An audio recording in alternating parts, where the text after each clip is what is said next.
अगर कोई एक इवेंट है जिसके साथ सारे साइंटिस्ट भी मसीहों के साथ सहमत होते हैं, वो ये है कि इस धरती की एक एक्सपायरी डेट है। Astronomers, biologist, physicist, geologist, nuclear scientist, इन सबों ने इस पॉसिबिलिटी को बताया है, ये कहा है कि यस, ये दुनिया की, ये इस धरती की एक एक्सपायरी डेट है, ये जरूर एक दिन खत्म हो जाएगी। और जो पॉसिबिलिटीज, जो संभावनाएं वो देते हैं, वो ये है कि न्यूक्लियर वार अगर होती है तो ये धरती खत्म हो जाएगी। फिर वो कहते हैं कि कोई एक बड़ा एस्टेरॉयड आकर इस धरती को खत्म कर देगा, या कई और विपत्तियां या बीमारियां इस धरती की एग्जिस्टेंस को खत्म कर सकती हैं।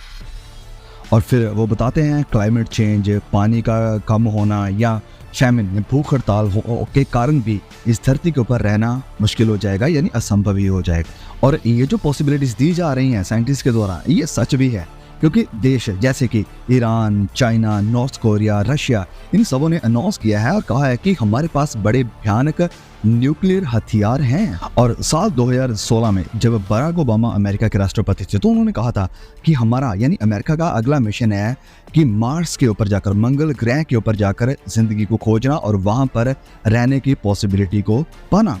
और स्पेस एक्स जैसे मिशन जो कि एलॉन मस्क के द्वारा तैयार किए गए हैं, वो इसी बात की खोज में है, यानी इसी चीज की तरफ वो भाग रहे हैं कि हमें मंगल ग्रह या मार्स की तरफ जाना है। और इस मिशन को पूरा करने के लिए ये दो देश जो कि आपस में बड़े कट्टर दुश्मन थे, अमेरिका और रशिया, इन्होंने मिलकर एक कंपनी के साथ प्लान करके योजना तैयार कर रहे हैं कि हम कैसे मंगल ग्रह के ऊपर जा सकते हैं। और इसके लिए बहुत सारा पैसा, बहुत सारी एनर्जी और बहुत सारे लोगों को इस्तेमाल किया जा रहा है। अब सोच कर देखिए, ये आउट ऑफ क्यूरियोसिटी तो हो ही नहीं सकता है, क्योंकि अगर ये सिर्फ बस एक दिखाने के लिए, बस चेक करने के लिए है, तो नहीं, ये पॉसिबल नहीं है। वो सच में कोशिश कर रहे हैं कि हम इस दुनिया को छोड़कर एक ऐसा ग्रह ढूंढे जहां पर जिंदगी पॉसिबल है, रहना पॉसिबल है, ताकि वो जानते हैं कि जब ये दुनिया ख़त्म हो, हमारे के लिए कोई जगह हो जहां पर हम अपनी ज़िंदगी को कंटिन्यू कर सकें।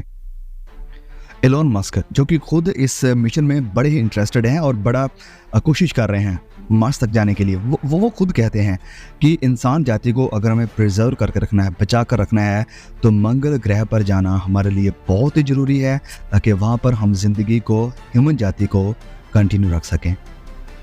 और उन्होंने ये भी कहा कि अगर तीसरा विश्व युद्ध हो जाता है, तो हम इस बात को निश्चय करना चाहते हैं, श्योर करना चाहते हैं कि ऐसा ना हो कि इंसान जाति इस तीसरे विश्व युद्ध में, क्योंकि ये केमिकल युद्ध होगा, ये न्यूक्लियर युद्ध होगा, तो हम नहीं चाहते कि इंसान जाति पूरी तरह से एक्सटिंक्ट हो जाए, ख़त्म हो जाए। तो हम चाहते हैं कि इंसान जाति को बचा कर रखा जाए, ताकि ज़िंदगी को दोबारा शुरू किया जाए। इस कारण ये ज़रूरी है कि हम मंगल ग्रह पर जाएं। स्टीफन हॉकिंग, एक बहुत ही मशहूर साइंटिस्ट, अपनी मृत्यु के पहले 2018 में उन्होंने कहा कि कुछ ही सालों तक ये जो हमारी धरती है, ये एक आग का गोला बन जाएगी। क्यों? ह्यूमन की बढ़ती पॉपुलेशन के कारण और बदल रहे मौसम के कारण, यानी क्लाइमेट चेंज के कारण।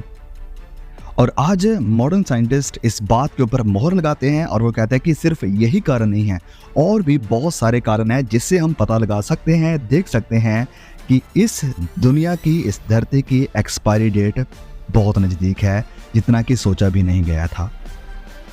तो यस, हाँ, पॉसिबिलिटी तो जरूर दिखाई दे रही है कि अगर तीसरा विश्व युद्ध होता है, तो केमिकल युद्ध के कारण और न्यूक्लियर युद्ध के कारण, और या अगर कोई एस्टेरॉयड भी टकरा जाता है धरती के साथ, या पेट्रोलियम के कारण, या और जितनी गैसेस अब इकट्ठी हो चुकी है, इन सब के कारण ये तो दिखाई जरूर दे रहा है कि आने वाले समय में ये जो धरती है, ये वाकई में आग का गोला बन जाएगी, आग के द्वारा भस्म हो जाएगी। और जो लोग आग की इन लपटों से बचना चाहते हैं, वो पूरी कोशिश कर रहे हैं कि कोई पॉसिबिलिटी निकल आए कि जिसके साथ हम इस दुनिया को छोड़कर किसी दूसरे ग्रह पर, दूसरे प्लैनेट पर अपनी ज़िंदगी को शुरू कर सकें, कंटिन्यू कर सकें। और ये पॉसिबिलिटी, ये संभावनाएं जो हम देख पा रहे हैं, या जिसके ऊपर साइंटिस्ट मोहर कर रहे हैं, या जो बात आज से कुछ साल पहले स्टीफन हॉकिंग ने करी थी कि ये दुनिया आग का गोला बन जाएगी, आग के द्वारा खत्म हो जाएगी, तो यस, ये वही बात है जो बाइबल के साथ मेल खाती है। आज से हजारों साल पहले संत पतरस ने पवित्र आत्मा की इंस्पायरेशन में, प्रेरणा में ऑलरेडी ये भविष्यवाणी कर दी थी कि ऐसा होने वाला है। यस, जब हम पढ़ते हैं दूसरा पत्रस अध्याय 3 वचन 10 से लेकर 13 तक में, तो यहाँ पर लिखा है, परंतु प्रभु का दिन चोर के समान आ जाएगा। उस दिन आकाश बड़े शोर के साथ जाता रहेगा और तत्व बहुत ही तप्त होकर पिघल जाएंगे।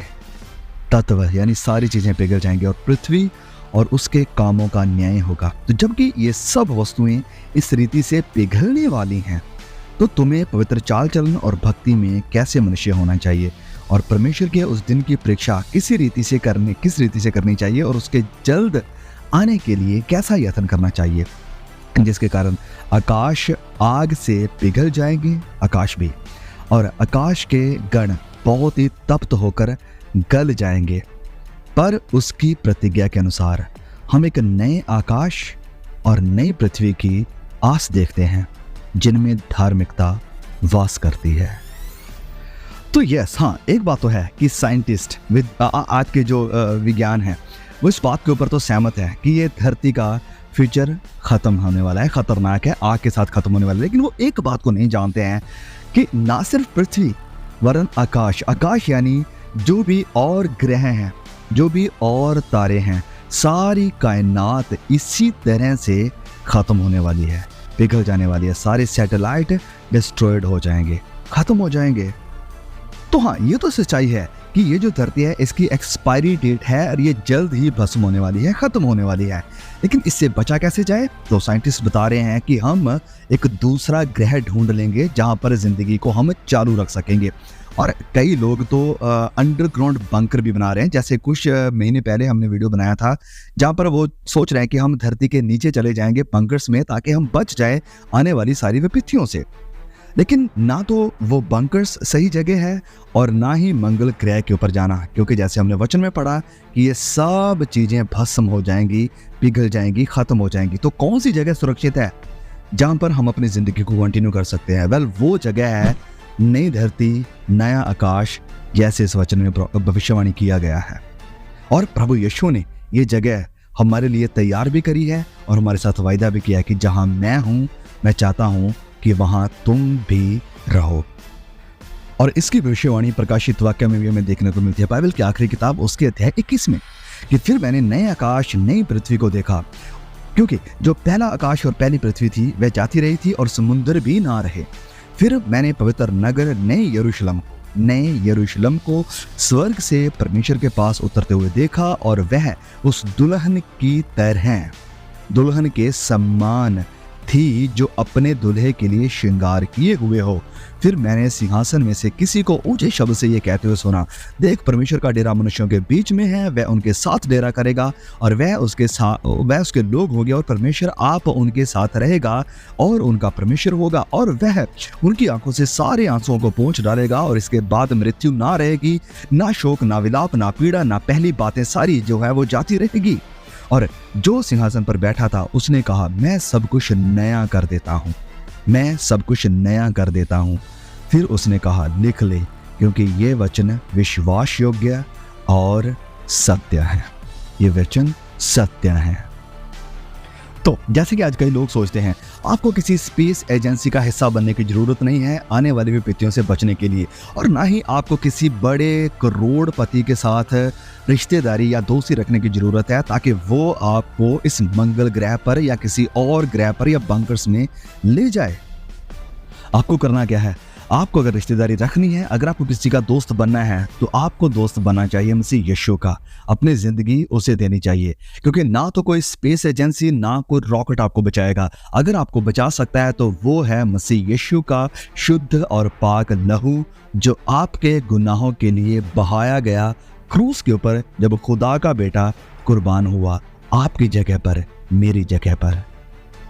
ध्यान दे वचन में क्या लिखा है यूहन्ना 3:16 में, कि परमेश्वर ने दुनिया से ऐसा प्यार किया, ऐसी मोहब्बत रखी कि उन्होंने अपना इकलौता बेटा दे दिया, ताकि जो कोई उसके ऊपर ईमान लाए, विश्वास करे, वह नाश ना हो, बर्बाद ना हो, खत्म ना हो जाए, बल्कि अनंत जिंदगी को पाए, सदा की जिंदगी को पाए। तो इन सब चीजों का मतलब क्या है? वेल, तो मतलब ये है, सबसे पहली बात, क्लियर बात, कि जितना आप चाहते हैं आने वाली तबाही से, मौत से, कष्ट से बचना, परमेश्वर भी चाहते हैं आपको बचाना, और उसके लिए उन्होंने रास्ता तैयार किया है। वो आपसे प्यार करता है, वो भी नहीं चाहता कि आप नाश हो जाएं। वचन में ये क्लियरली लिखा है कि परमेश्वर नहीं चाहता कि कोई भी नाश हो, वरन सब विश्वास करें, पश्चाताप करें, मन फिराएं। परमेश्वर भी नहीं चाहता है कि आप नाश हों। ये कितनी बड़ी बात है। और इसकी सबसे बड़ी उदाहरण थी, सबसे बड़ा प्रूफ था कि उन्होंने आपको बचाने के लिए, आपको विनाश से निकालने के लिए अपने इकलौते बेटे खुदावंद मसीह यीशु को भेजा। और वचन में लिखा है यशायाह 53:10 में कि उन्हें कुचला आपकी जगह पर, मेरी जगह पर। कारण क्या था? क्योंकि वो आपसे प्यार करता है, क्योंकि वो मुझसे प्यार करता है, क्योंकि वो मुझे और आपको विनाश में, भयानक सजा में देखना नहीं चाहता है।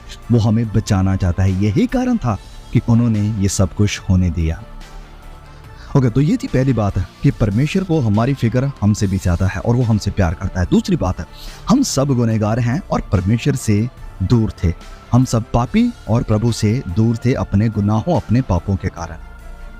नो, इस बात का कोई भी इनकार नहीं कर सकता है। हर धर्म ये बात मानता है, हर जाति इस बात को मानती है कि हाँ, हम गलतियां करते हैं, कोई भी परफेक्ट नहीं है। मतलब है कि मान रहे हैं कि हम सब पापी हैं। और बाइबल भी इस बात को बताती है कि कोई भी धर्मी नहीं है, एक भी नहीं, सबने पाप किया, ये वचन कहता है।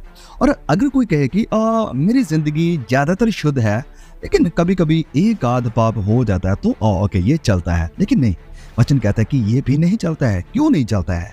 क्योंकि हम इंसान हैं जो पाप में हैं और परमेश्वर है दूसरी पार्टी जो कि अति पवित्र है, अति पवित्र, शुद्ध है, धर्मी है। इस कारण वो एक भी पाप को अपने करीब आने नहीं देगा। एक ही पाप आदम और हवा ने किया था और उन्हें सदा के लिए अदन की वाटिका से निकाल दिया गया था। और ये बात बिब्लिकल भी है। नए नियम में जब हम पढ़ते हैं जेम्स यानी याकूब अध्याय 2 और उसके वचन 10 और 11 में यूं लिखा है, क्योंकि जो कोई सारी व्यवस्था का पालन करता है परंतु एक ही बात में चूक जाए, अगर वो सारी व्यवस्था को मान रहा है लेकिन एक ही पाप कर देता है, तो वह सब बातों में दोषी ठहरा। इसलिए कि जिसने ये कहा कि तू व्यभिचार ना करना, उसी ने ये भी कहा कि तू हत्या ना करना। इसलिए यदि तूने व्यभिचार तो नहीं किया पर हत्या की है, तो तू भी व्यवस्था का उल्लंघन करने वाला है।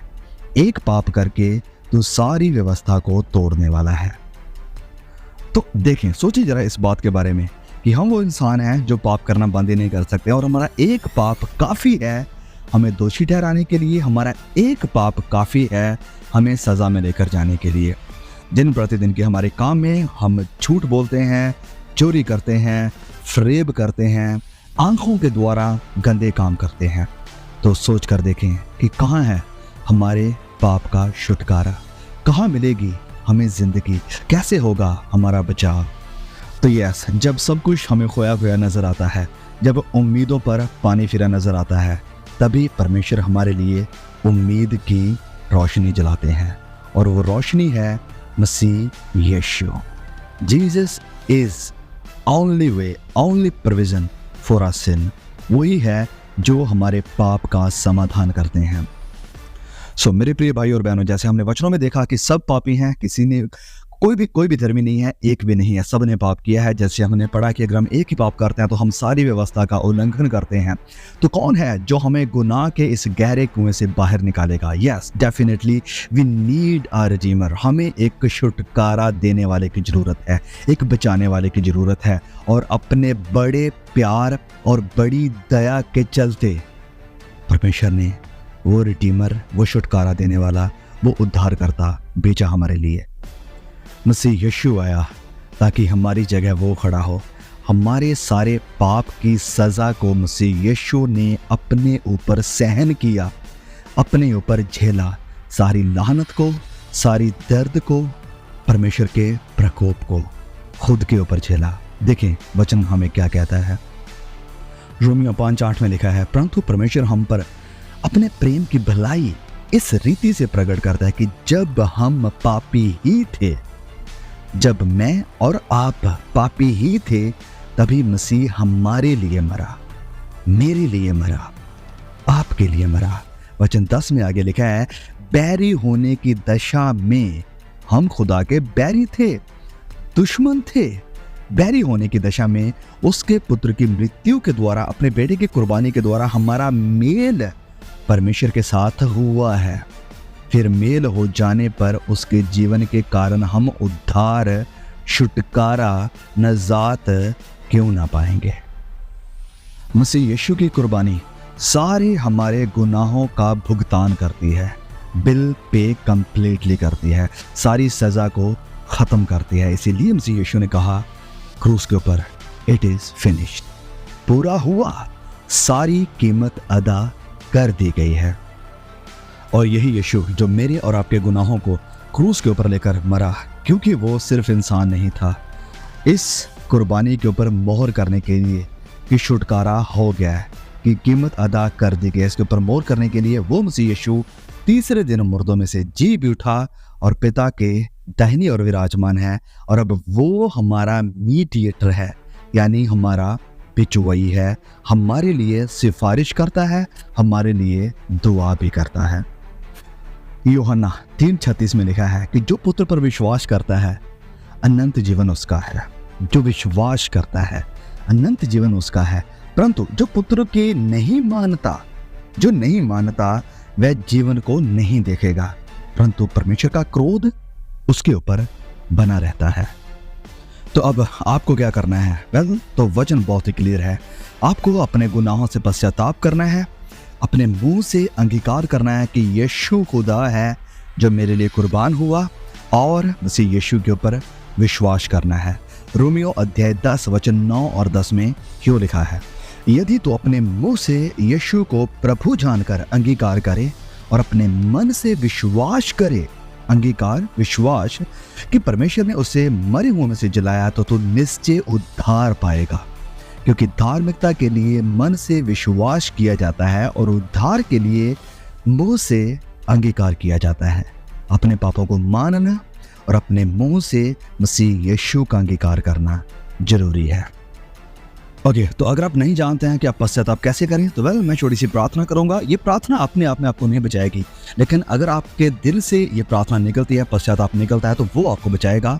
मसीह यीशु आपको बचाएगा जिसके ऊपर आपने विश्वास किया है। तो कहें मेरे साथ है कि ऐ मेरे खुदा मसीह यीशु, मैं आपके सामने आता हूँ और अपने गुनाहों को मानता हूँ, कन्फेस करता हूँ कि मैंने पाप किया है आपके खिलाफ, और मैं आपकी क्षमा को, आपकी माफ़ी को चाहता हूँ। मैं धन्यवाद करता हूँ कि आपने मेरी जगह क्रूस के ऊपर जाकर मेरे सारे गुनाहों का भुगतान किया है और मुझे वो ज़िंदगी दी है जो सदा की ज़िंदगी है, धार्मिकता की ज़िंदगी है, जो आनंद की ज़िंदगी है। मैं विश्वास करता हूँ कि आप मेरे लिए मरे और मुर्दों में से जी उठे, और मैं आज अपना दिल आपके लिए खोलता हूँ, अपनी ज़िंदगी आपके लिए खोलता हूँ। आप आएँ और मेरी ज़िंदगी पर हुकूमत करना, प्रभुता करना शुरू करें, क्योंकि मैं आपको अपना उद्धार करता स्वीकार करता हूँ। आमीन। Thank you Jesus.